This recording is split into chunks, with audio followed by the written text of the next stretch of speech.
तो अफगानिस्तान बिल्कुल नादरी भारत की एक लोंडी बना हुआ है और ऐसा महसूस हो रहा है कि घुंघरू बांधकर भारत के इशारों के ऊपर नाच रहा है। अफगानिस्तान पर पाकिस्तान ने बम बरसाए थे जिसमें 400 लोगों की जान चली गई, कई लोग जख्मी हैं। अब भारत ने काबुल को मदद भेजी है। भारत की तरफ से पाकिस्तानी हमले में घायलों के लिए राहत सामग्री भेजी गई है। भारत सरकार ने दवाई और जरूरी सामानों की किट भेजी है। तालिबान रिजीम कुछ मानने को तैयार नहीं है और एग्जैक्टली क्या चल रहा है उनकी क़यादत के दिमाग में, what are they think. Afghanistan के रॉकेट हमले से भारी तबाही हुई है। अफगानिस्तान ने पाकिस्तान पर रॉकेट दागे हैं। बॉर्डर वाले इलाकों में पाकिस्तान के मिलिट्री ठिकानों पर हमला किया। तो सवाल यहाँ पर यह है कि is this a message for Pakistan? जाहिर है कि जैसे भारत के साथ हमेशा ही अफगानिस्तान के खास रिश्ता रहा है, तो जी अफगानिस्तान के लिए भारत की तरफ से मदद भेजी गई। इंडिया जो है उसने एक दफा फिर स्टेटमेंट जारी की है और वो स्टेटमेंट उसने किसके लिए जारी की है? अफगानिस्तान के लिए। ये बड़ी परेशान कुछ सूरत हाल है। इससे पहले मैं भी समझता था कि नाज़रीन शायद ये मामला उस तरह से नहीं है, उस तरह से हल होना चाहिए, डिप्लोमेसी के जरिए हल होना चाहिए, लेकिन अब भारत इसके अंदर प्रैक्टिकली कूद पड़ा है और उनके जो दफ्तर खारजा है उसने स्टेटमेंट दे दिया इसके ऊपर। तो आयोटा ऑफ डाउट भी नहीं है कि इंडिया की इन्वॉल्वमेंट है। मैं ये समझता हूँ कि हमारे इंटरेस्ट में है कि जब इस खित्ते में सबसे वर्स्ट एनिमी हमारा इंडिया है तो हम अपने और नेबर में दुश्मन पैदा ना करें। इंडिया का जो अपना पैसा है, उसी अफगानिस्तान की एक कमज़ोरी पैसा भी है, जो कि इंडिया के सिक्योरिटी नेशनल सिक्योरिटी एडवाइज़र ने कहा था कि ये सेलेबल हैं और इनको जितना पैसा चाहिए हम देंगे और हम इस्तेमाल कर रहे हैं। साथ में भारत ने कहा है कि India stands in solidarity with Afghan people. तो यहां से आपको अंदाजा होगा कि the Indians are playing a smart game. हम लाते हैं टॉक शोज और अनलिमिटेड एंटरटेनमेंट सिर्फ यूट्यूब पर। अगर आपने अभी तक हमारा चैनल सब्सक्राइब नहीं किया तो अभी सब्सक्राइब करें और बेल आइकॉन को क्लिक करके हमारी लेटेस्ट वीडियोस के बारे में अपडेट जानें। देखो मलबा डालना तो पता किस पे डालना, मैं आपको एक बंदे की आवाज सुनाता हूँ। ये देखें ये बंदा, और पाकिस्तान की बदकिस्मती है ये पाकिस्तान का आर्मी चीफ रहा है। ये आवाज आप सुनने जा रहे हैं ज़ियाउल हक की। इसकी आवाज सुने कि ये इन अफगानों के बारे में क्या कहता था। ये देखें। मैं आपको मत ना कर रहा कि अगर खुदा न करे किसी तरह से अफगानों को शिकस्त हो गई है तो फिर आपका अगला नंबर आपका पाकिस्तान में। ये भाई हमारी जंग लड़ रहे हैं, अपनी नहीं पाकिस्तान की जंग लड़ रहे हैं। इसलिए अगर और कुछ नहीं करते कम से कम दुआ के लिए तो हाथ उठाई। अल्लाह ताला ने अफगान मुजाहिदों को कामयाबी अता फरमाए, उनकी आजादी के साथ हमारी आजादी। देखिए जी ये ज़ियाउल हक था जिसने कौम को लगा दिया इस चक्कर में। बेशुमार जर्नैल उस टाइम पे जब अफगान वॉर पाकिस्तान सहूलतकारी कर रहा था और ये उस वक्त जहादी थे सारे तालिबान, तो उस वक्त पाकिस्तान के जर्नैल दुनिया के अमीर तरीन जर्नैल बन रहे थे। इंडिया जो है उसने एक दफा फिर स्टेटमेंट जारी की है और वो स्टेटमेंट उसने किसके लिए जारी की है? अफगानिस्तान के लिए। ये स्टेटमेंट मैंने आपके सामने चलाई है। अगर आप देखें ये स्टेटमेंट में बेसिकली वो कहते हैं कि जी हमारे ऊपर बड़ी मीडिया इंक्वायरीज आई, हमसे पूछा गया, हम ये कहते हैं कि पाकिस्तान ने जो स्ट्राइक्स की हैं अफगानिस्तान में, जो कि पाकिस्तान दहशतगर्दों की हाइड आउट्स पे हमला करता है बाय द वे, ठीक है, वो कहते हैं कि क्यों किया आपने? उससे तो सिविलियंस मारे जा रहे हैं, सिविलियन इंफ्रास्ट्रक्चर तबाह हो रहा है। पाकिस्तान ये क्यों कर रहा है? पाकिस्तानी एस्टैब्लिशमेंट लफ्ज इस्तेमाल करते हैं, यानी कि Indian foreign office is directly talking with Pakistan military leadership. वो पाकिस्तान की मिलिट्री लीडरशिप से डायरेक्ट बात कर रहे हैं। समझ रहे हैं जनाब? ये चीज है वो जो मैं स्टडी की है कि वो कहते हैं कि जी हम डायरेक्ट पाकिस्तान की मिलिट्री लीडरशिप से बात कर रहे हैं कि पाकिस्तान की मिलिट्री लीडरशिप रिस्पॉन्सिबल है। तो यहां से आपको अंदाजा होगा कि the Indians are playing a smart game. बड़ी ही स्मार्ट गेम खेल रहे हैं कि किसी ना किसी तरीके से पाकिस्तान को बिजी रखना है।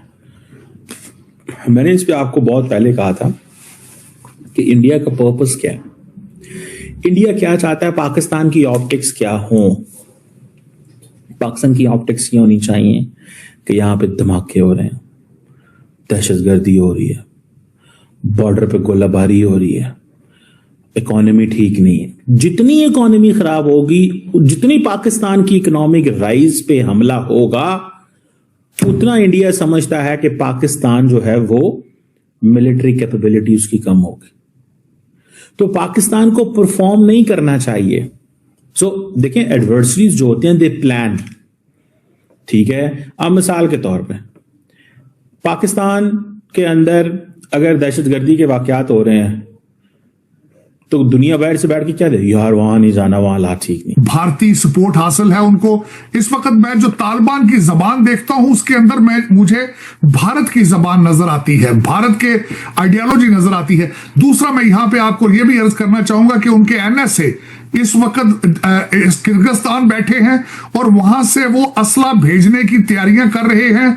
किसी ना किसी तरीके से उनको सपोर्ट दी जाए। और दूसरा एक आप अजीत डोवाल की बात कर रहे हैं। अजीत डोवाल साहब, उन्होंने बहुत कोशिश की है कि ईरान से असला पहुंचाया जाए तालिबान को, इनको किसी और जगह से असला पहुंचाया जाए। आज किर्गिस्तान से वो इस कोशिश कर रहे हैं कि असला किसी तरीके से जो है वो तालिबान को दिया जाए। और दूसरा, वो मुसलसल जो मिसाइल रशियन छोड़ के गए थे, अमेरिका के छोड़ के गए थे, उनको भारतीय साइंटिस्ट इस वक्त उनको ठीक करने के, वहां पे उनको दोबारा कारआमद बनाने के लिए कोशिश कर रहे हैं, ट्रेनिंग दे रहे हैं। तो दर हकीकत अगर देखा जाए तो इस वक्त तालिबान जिस घोड़े पे सवार हैं वो भारत का घोड़ा है।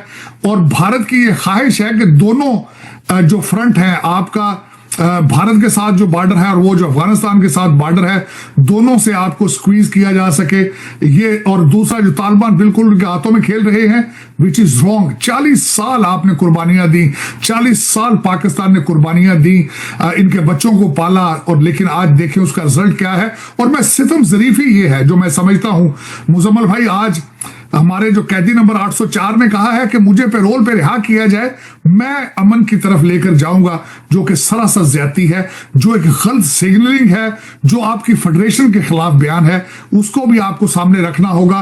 और दूसरा, इस वक्त जो मैं ये समझता हूं तालिबान को आपके एक सूबे के अंदर से सियासी और मॉरल सपोर्ट है, उसको भी आपको बंद करना होगा। Ultimately this is not fair with the state of Pakistan. Muzammil भाई, आज के दौर में जिन्होंने 40 साल इनको पाला है, अगर ये उनके साथ नहीं है तो दूसरी दुनिया की क्या हमदर्दियां इनके साथ होंगी। और इनका अगर माजी देखा जाए तो इनके किसी के साथ भी सिंसियर नहीं हुए, किसी के साथ चल नहीं सके हैं। जिसने इनको पाला है इन्होंने उसी को डसा है। इनकी जो तारीख है, इनकी हिस्ट्री तो यही बताती है कतर और सऊदी अरेबिया किस तरीके से इनका साथ देंगे। और दूसरा, आज जो नई खबरें आ रही हैं कि अलकायदा फिर एक्टिवेट हो चुकी है अफगानिस्तान के अंदर।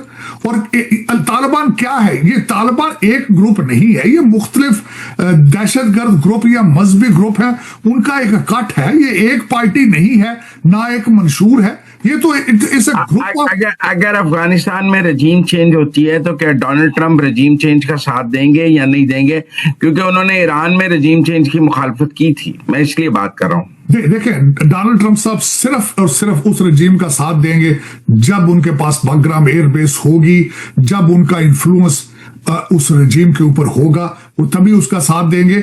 अगर वो उनके साथ नहीं होंगे और वो बेस नहीं दी, मैं यहां पे आपको ये अर्ज करना चाहूंगा कि वो बेस ये देने के लिए तैयार है।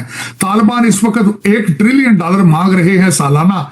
और दूसरा, उनके जो मुत्तकी साहब हैं वो इंडिया के अंदर ये कह चुके हैं कि हम तैयार हैं आपको देने के लिए, लेकिन यूनिफॉर्म में ना आ पाए, आप सिविलियन कपड़ों में आके आप उसको टेक ओवर कर लें डिप्लोमेटिकली या जिस तरह मर्जी, वो देने के लिए तैयार है। मैंने आपको ये अर्ज करना चाहूंगा, अगर इनकी हिस्ट्री देखी जाए तो Taliban interest is always for sale. और आज भी इंडिया ने उनकी कीमत लगाई है, इंडिया पैसे दिए हैं उन्होंने और उन्होंने खरीद लिया। बग्राम एयरबेस दे देते हैं तो उसका पाकिस्तान के साथ फिर जंग पे तो पाकिस्तान कमजोर हो जाएगा। नहीं, कमजोर नहीं होगा, उस अफगानिस्तान के अंदर स्टेबिलिटी आएगी, दहशतगर्दी कम होगी। अगर वहां पे दहशतगर्दी कम होगी तो Pakistan will be the beneficiary of it. आप समझते हैं कि अगर अमेरिकन फुट्स जो हैं सोल्जर्स बग्राम एयरबेस में आएंगे तो पाकिस्तान मजबूत होगा?